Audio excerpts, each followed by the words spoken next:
Hello, welcome to another episode of my podcast, Fitlike. I'm joined tonight by Paul Innes, probably better known as Dolly. So my first question tonight is, Paul, Fitlike.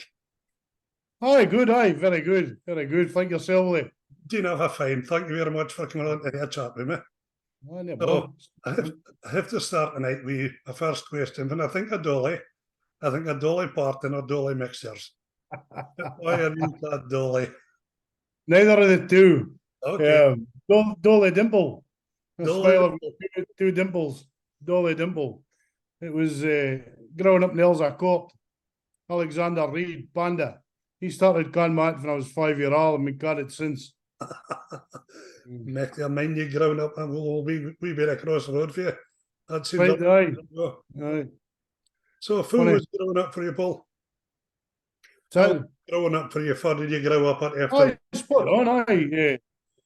Grew up in Ailsa Court, as you say. Fantastic street, Abdi Kent Abdi. Aye, brilliant. Dad was working and Mum went down the road. I got a cup of juice or a pee in somebody's house. Door was locked, and then if you needed anything, you chopped the door. It was no bother at all. Great kind of community feel within the street. Abdi Kent Abdi, and Abdi got on fine. It was brilliant, really good. You say Abdi Kent Abdi, and if there was only trouble, well, I had 3 loons, and if there was only trouble in the street, I'd write a chap at my door in case my lock was involved. Played a lot of football. Funny, I'm certainly not an athlete, and I wasn't then. But I used to get put in goals all the time. And because I sported Celtic, that I had my fat boner.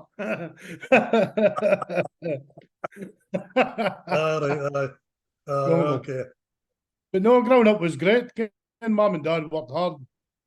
We do everything that we needed, and not necessarily everything we wanted. But I had a new jacket, new trainers, and a new school bag thing back to school after the summer. Well, that was just sorted, innit? There's nothing coming to us, No, no attack. So, what sort of age did you turn to religion in? Did I call you Paul or Dolly? Either or, Willie, either or. Right, so, what age did you start looking to why a religion, Dolly? I turned to religion when I was 26 in Ailsa Court. Mind the Bethesda Hall was at the top of the street. Aye. And my first kind of religious experience was up there. My brother Billy, he was going to Sunday school up there. And everything that he did, I wanted to do. So I was nipping my mom's head, going, let me go up, And I went up and I mind colouring in a picture, and then going through to hear the Easter story. Okay. And I went home that Sunday, and my mom, she was making the dinner. My dad was sitting at the table, and I sat down at the table, and I says, Mom, Dad, there's good news. And my dad looked at me, He says, what's that like? I says, he is not here. He is risen. I thumped the table, My dad says, he's nagging back. But later on in years, I turned to religion, started going to church in 2004. I really messed up on drugs. I had been on heroin for 10 years, in an absolutely desperate state. Turned to drugs, started taking drugs probably when I was 12, 13. Things were really bad. And I went along to the Solid Rock Cafe. That was in the Broadgate. I was run by church folk, and I was advising along here for help, and I'd been, gone along for a wee filey and quite enjoyed the company and all the rest of the different groups and stuff on. But religion wasn't really on my radar. But I'd been gone along, then I think probably October, November 2004. Ben Ritchie, he ran the Solid Rock. He's a minister at Queen's Road now, but he invited me along to church on a Sunday night. And I says, oh, no, I'm not going to church. I'm not a church guy, And he says, listen, if you come to church, I'll buy you a fish supper after the meeting. Well, that was me. I'll do pretty much anything for a fish supper, Willie. Still the same day. But I went along to church, and I would have to say I really enjoyed it. It wasn't what I expected. I expected church, songs of praise a lot more modern now. But back then, it was all really old-fashioned and hymns and Dracula music. And that was my kind of, it was some way that the old folk went for a nap. I went along and again, the music was quite good and folk, I guess fit hooked me. Folk were interested, folk cared. It was very clear that I was messed up. I wore an all Celtic top. That was all full of burns and everything. A pair of Primark tracksuit trousers and trainers that didn't match. The reason the trainers didn't match, my mum's pal, Margaret, she worked in a shoe shop at the time. So used to get trainers cheap. So I got the een that had been in the window all summer and the een had been through the back. Oh, so one was faded would be in the sun for days and the other een was how it should have looked, ken. But they accepted me, ken. They were brand new with me. Ken, we go about life, Willie, and I'm sure you're the same. Ken, we say to folk Fitlike and we move on.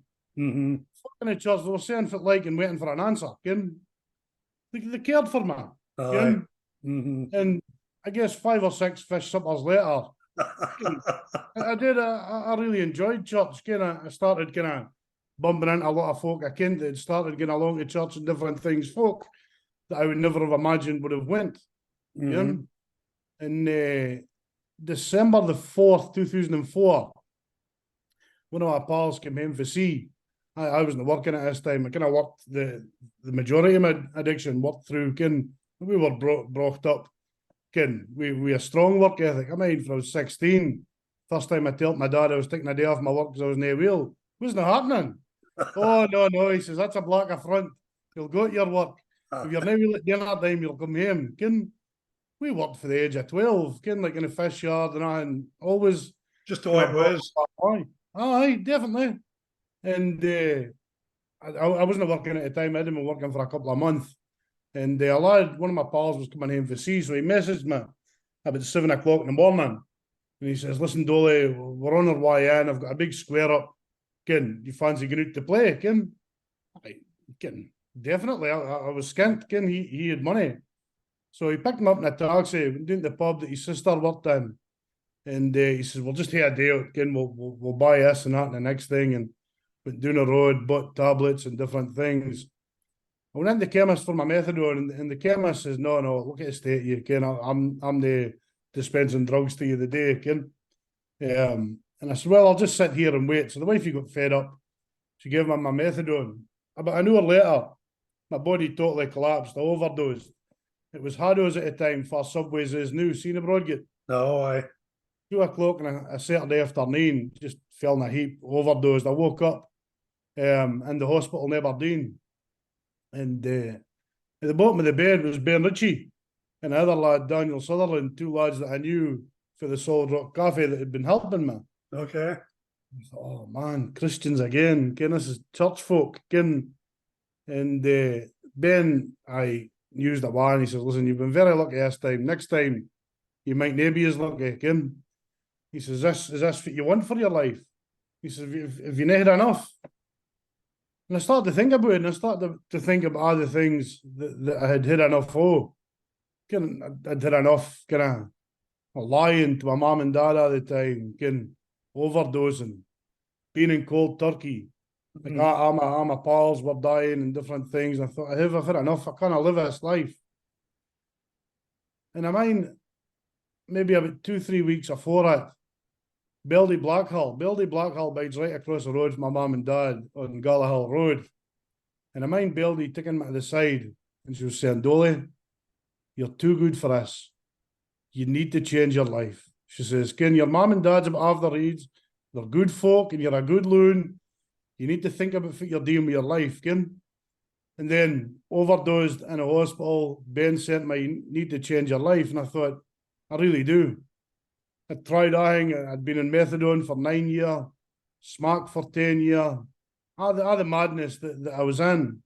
And I thought, I'm going to change. I made my mind up in the hospital bed.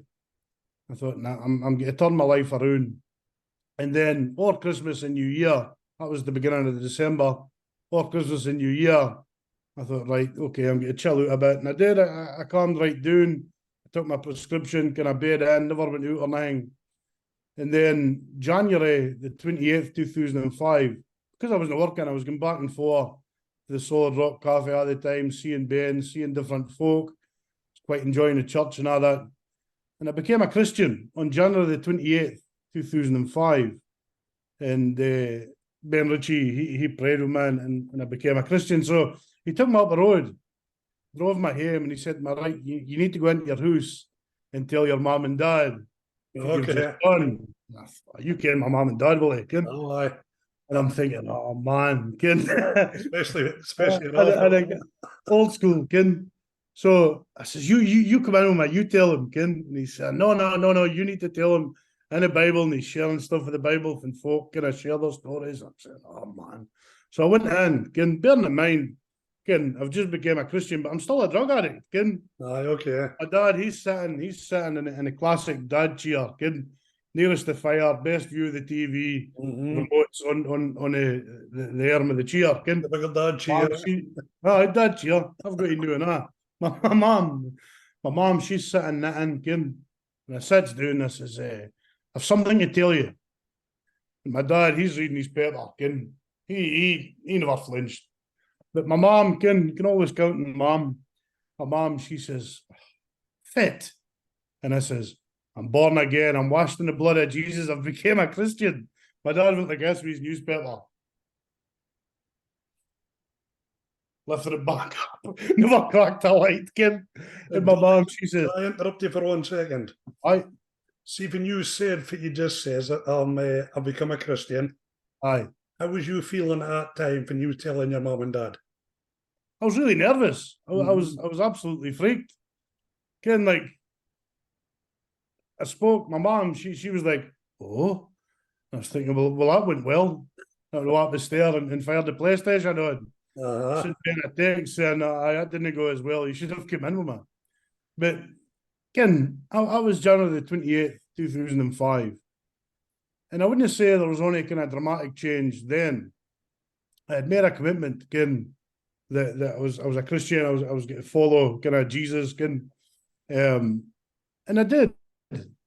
But in April the 19th, 2005, I went to a Christian rehab centre down in Wales, Teen Challenge.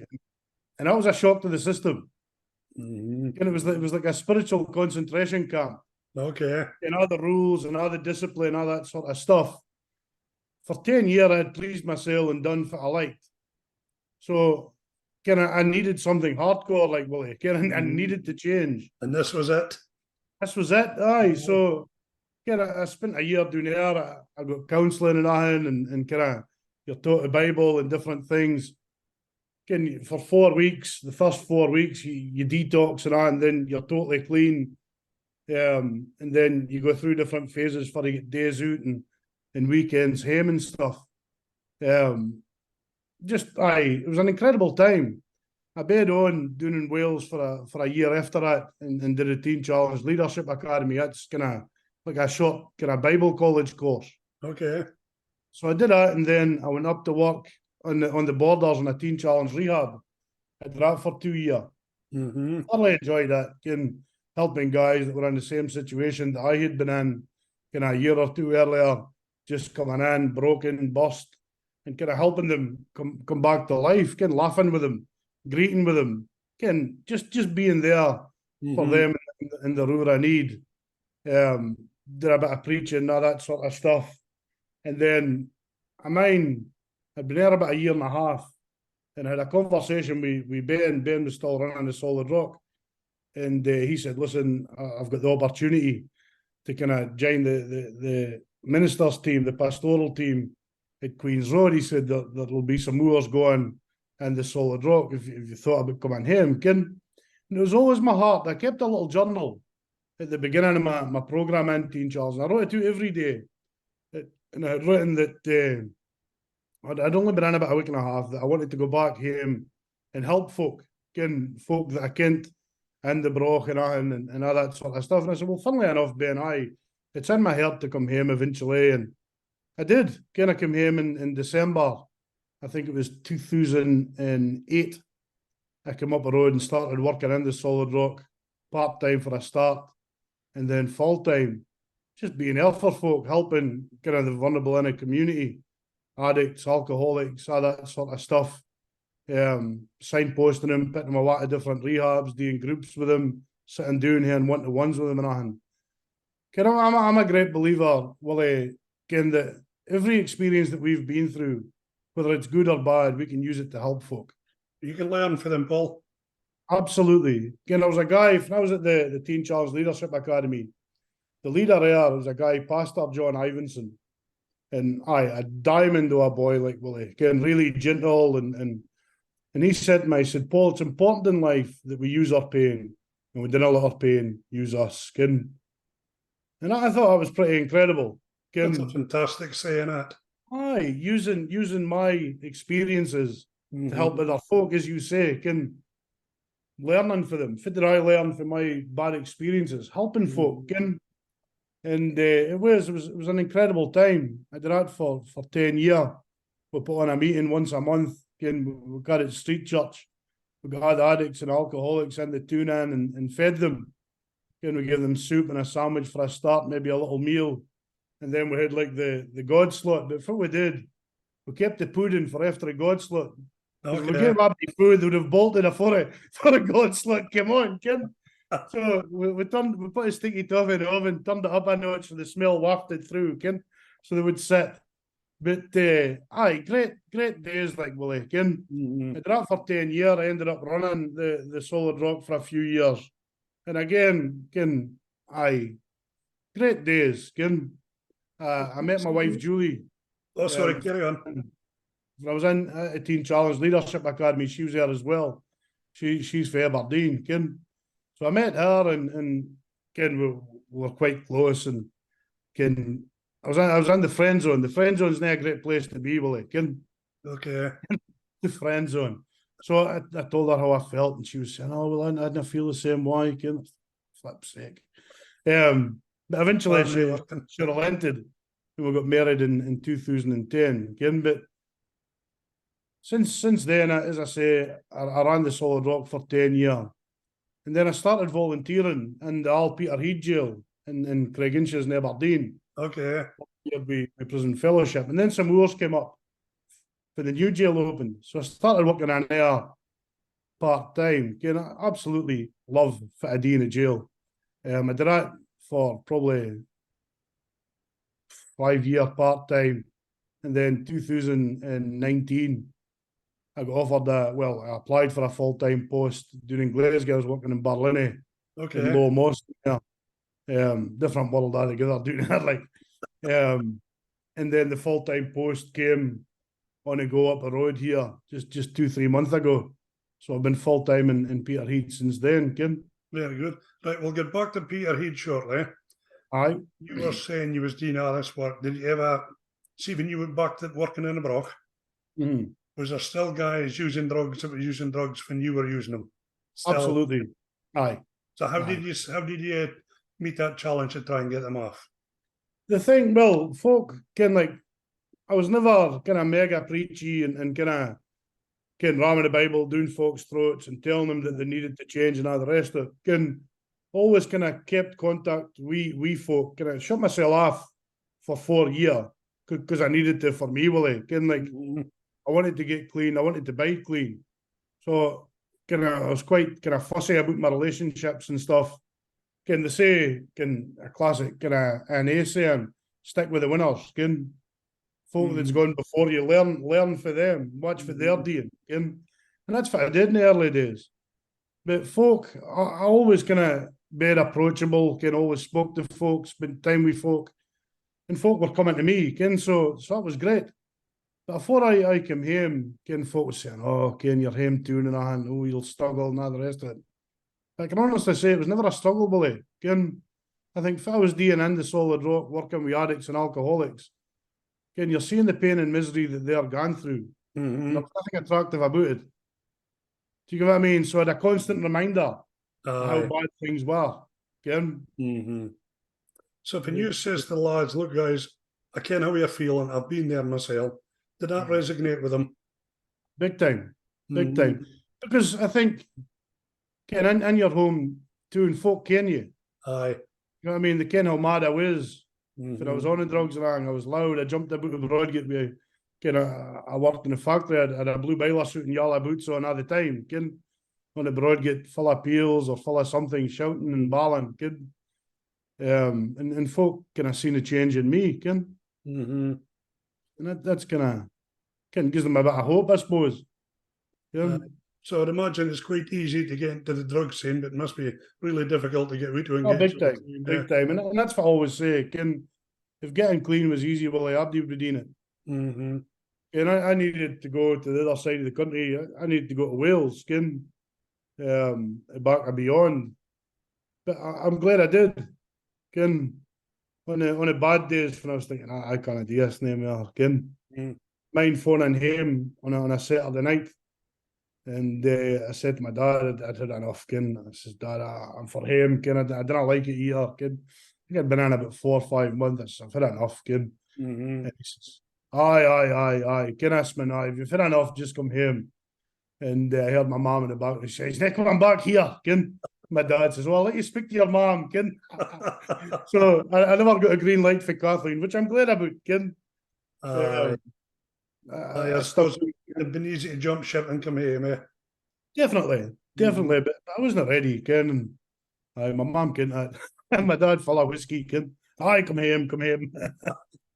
So funny, like, once you got yourself clean, how long did it take mum and dad to accept that you said you'd become a Christian? When did they start to understand that you were going quite to? Early on, I spoke to my dad. We was on holiday in Alcudia years and years ago, maybe 7, 8 years ago. And I was playing pool with my dad. I says, do you mind if I come home and tell you that I became a Christian? He says, I thought he was off your head, man. I thought, I've lost him. That's him. He's gone. And he says, listen, proud of you, the journey you've taken and everything, brilliant. Keep going I mind phoning him, apologise. I'd been in rehab maybe a 3-month. And you only get 2 outgoing phone calls and 2 incoming phone calls a week, for a start. Okay. And I mind phoning him and saying to my dad, again, my dad answered the phone. And I said, listen, I'm just phoning, to say sorry for all the carry on, all the pain, all the misery and everything. And my dad, he was like, I'll let you speak to your mum, awkward. Emotional. No emotional at all, I'll let you speak to your mum. Made him feel awkward, And then my mum came on the phone and as I say, I apologised, And my mum says, listen, me and your dad, we've got a good life now, you're doing well. If you really are sorry, you'll never ever touch drugs again. I thought it was incredible. I'm like, very accepting and very forgiving. But I suppose I've never touched a drug in my life, so my next statement's probably, I'm only thinking it. Is there any guarantee that you can never touch drugs again? You can never touch drugs again? I would say, I've got a brand new life, Willie. I'm sorry, I didn't mean you, Paul. I just meant folk. Other folk, some folk do go back. It's horrible. When you hear about it, folk doing well for a filey, but I believe that there's things that you can do, that stop you getting back. When I first got clean, as I say, made new relationships and folk in the church and stuff. But folk that I used to use drugs with, I stopped contact with them a wee bit, and now they're some of my best pals. Everybody sorted themselves out, and I guess growing up, I'm a money now, and as I say, folk do go back, but I'm a big believer in we live by choice and not by chance, Willie. And every choice we make has got a consequence, be it good or bad. Aye. So how much did your faith help you through your tough times, do you think? Big time, Willie, aye. Yep. As I say, I tried nothing to get clean, but even now, if I'm a bad time or things happen, I turn to God. I believe he helps me. He's for I get my strength and the peace in my life. I'm a changed man. The promise of God in the Bible is that he'll always be with us. and he'll never leave us. And that's not saying that everything's going to be easy and everything's going to be simple. Do you get what I mean? Like, life's life and it's tough. Aye. And you've got Things to can work be at going it. well, and then something bites us in the backside. We think, oh, dear me. But Here's a question for you, Paul. mhm, If you hadn't got yourself clean, do you think you'd still be here today? no chance. No, Not a chance. no doubt whatsoever. No. I was a slippery slope. Well, I really was. December, as I said, 2004, got a right scare. The closest I'd ever been. The doctor came round in the morning.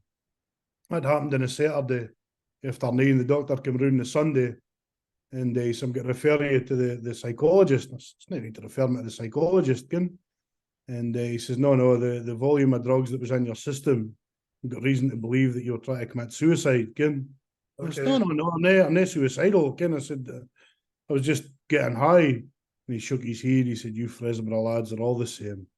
And he walked back, but no, I've not do it in my mind, Willie.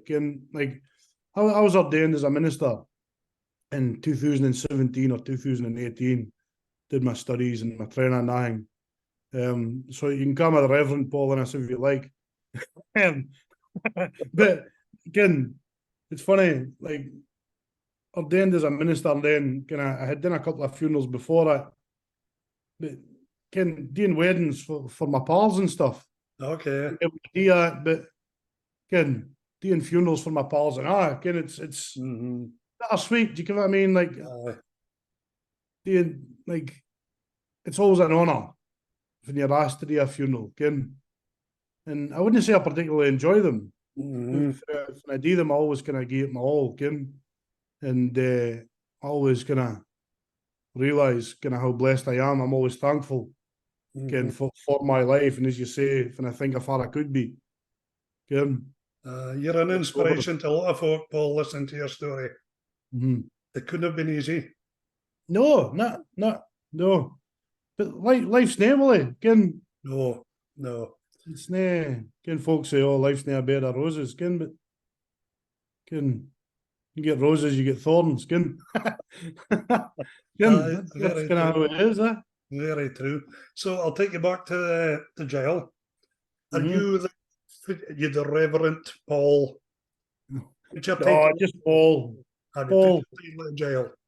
Aye, no, just Paul. Aye, like, I think you start all the Reverend stuff, you put folk off. Aye. I mean, it's too holy, Willie. Sounds formal. Isn't it cutting with the lads in the jail? No. So you're working with lads in jail, Dolly. I'm sure there must be loads of different nationalities. Yep. Loads of different religions. Loads of different languages. How do you cope with all that, dealing with everybody? Well, we've got a team in the prison, a chaplaincy team. So I'm the Christian money. I'm the minister.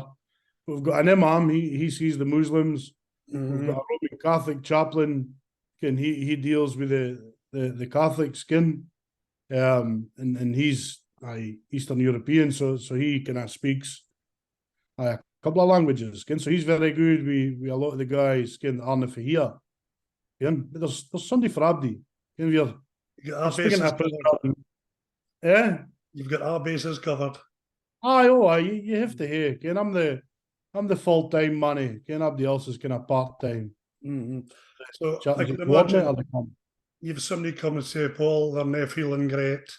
They're feeling better doing in their family due to the fact that they are incarcerated. Their family could be a long way away.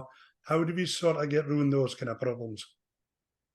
Well, every morning, Willie, I read the papers. One of the first things I do when I get into my work is read the papers. If it's happening in the news today, can find something, a bit of common ground with guys. Very often when guys are struggling, they don't really want to speak. Aye. You know what I mean? So you have to open them up a bit and initiate conversation. You just go straight to the pain and all that sort of stuff. Always see if it's happening and open up conversation, that sort of way. And then I start speaking to them, start offering them a bit of support and all the rest of it. But always try and build relationships with guys so that when something does happen, can get a lot of guys that family members pass a laugh when they're in jail, and that's horrible. For us, in the community, when somebody in our family dies, we've got each other, we've got our families, we've got folk we can turn to. Guys can very often locked up in a cell, nobody to turn to, maybe their family didn't speak to them even.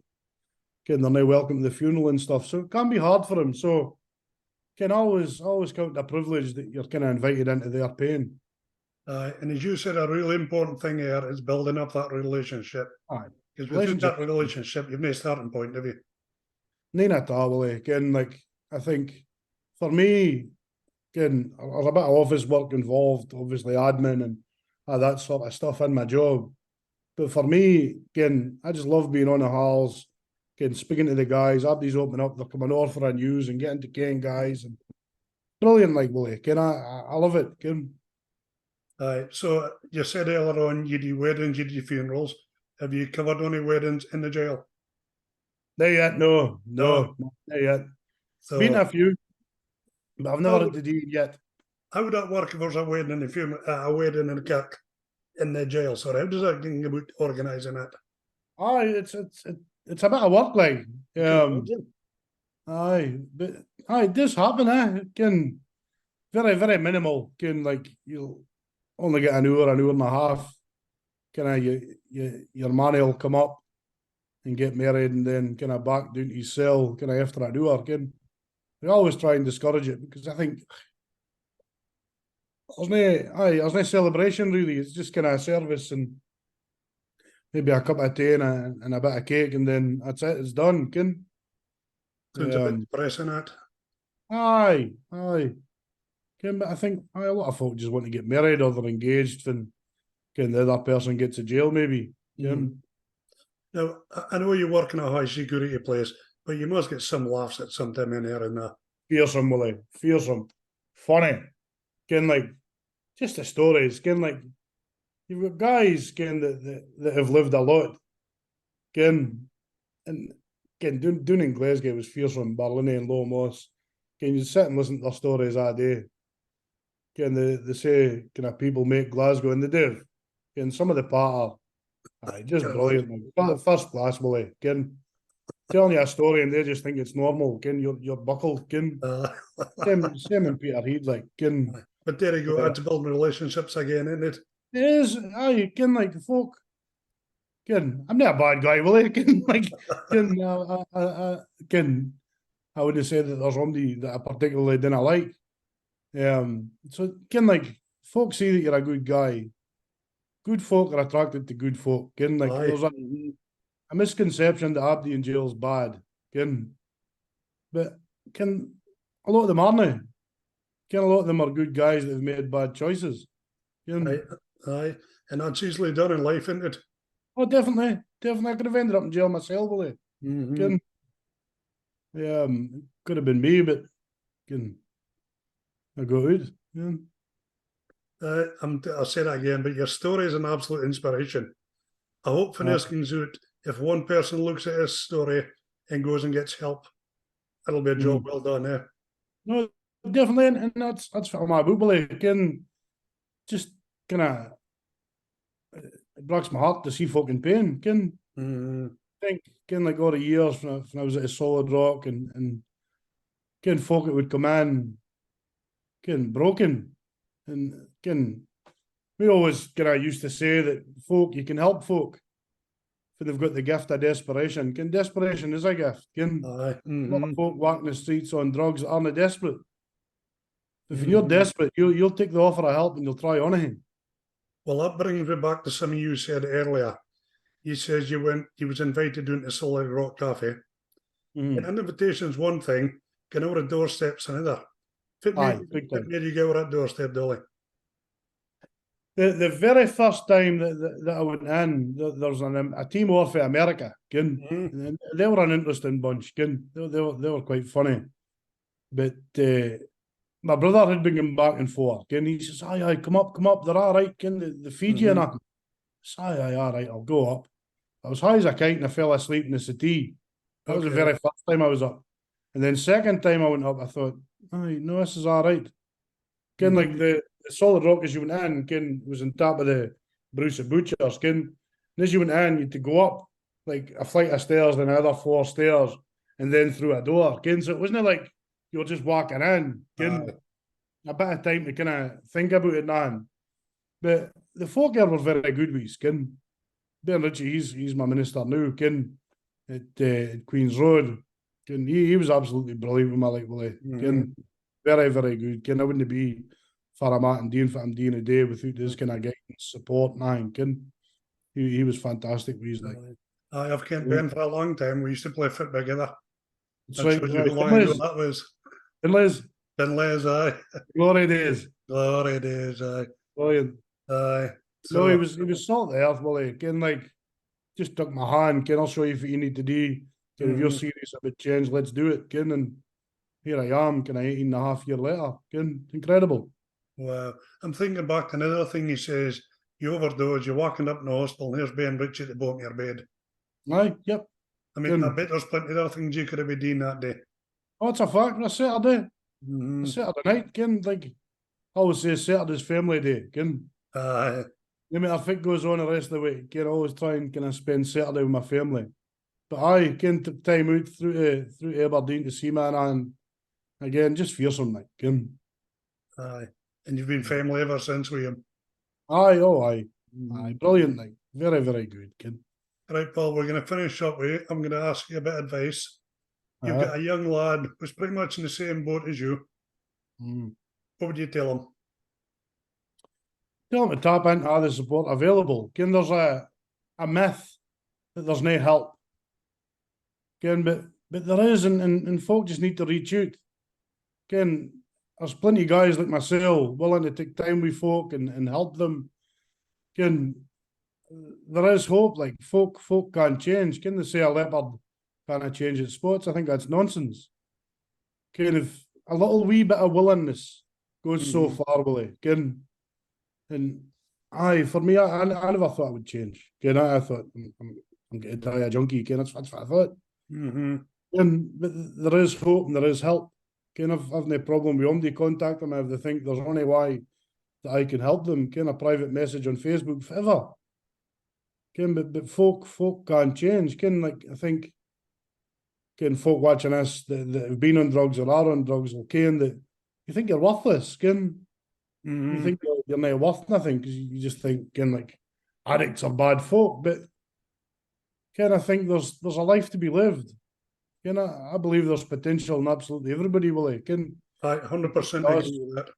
It's up to us whether we tap into it or not. Ken? And again, I suppose a lot of young lads started doing drugs just by simply making a bad choice. Definitely. Ken, well, kind of heroin landed in the bro, aye, big time in kind of the mid-90s, 94, 95, and Ken, I'd been dabbling with drugs, but it was just another drug. And it wasn't like, Ken, in nowadays, kind of young guys getting into drugs and stuff, I think for Ian, you seen what it's done for a generation before you, Ken, like, it's mad, Ken. But I guess folk want to find out for themselves, eh? I'm not like everybody else, Ken. Well, I can handle it. Aye, oh, definitely. Yeah. Well, Dolly, it's been an absolute pleasure speaking to you again. I'm going to say this for the third time. You're just an inspiration to listen to. And it's been a brilliant. Cheers for inviting us on, eh? It's been an absolute blast hearing your story and to where you're at now. Aye. I can only say, well done, Paul. It's been an absolute pleasure. This will be out in the airwaves tonight. And thank you very much for coming on. And you take care. Go on, Willie. See you later, Paul. Right. Ta-ra, Thanks man. again, Paul. Take care, Dolly. Hello. Thank you for watching my podcast. I hope you enjoyed it. Stay tuned. There'll be plenty more good episodes to come. If you would like to join me on the podcast or nominate somebody who would like to see on the podcast, get in touch. You can get me on social media. You can get me on YouTube. You can phone me. My phone number's across the screen. It is 07904 756 332. I would also like if you could subscribe to my channel. That'll help the channel grow. And smash the bell. If you hit the bell, that'll give you notifications every time an episode's uploaded. So as I say, if you want to join me on the podcast, feel free to get in touch. I look forward to speaking to you and hope you'll keep watching the podcast. There will be loads more good guests to come. Thank you very much. Fitlike.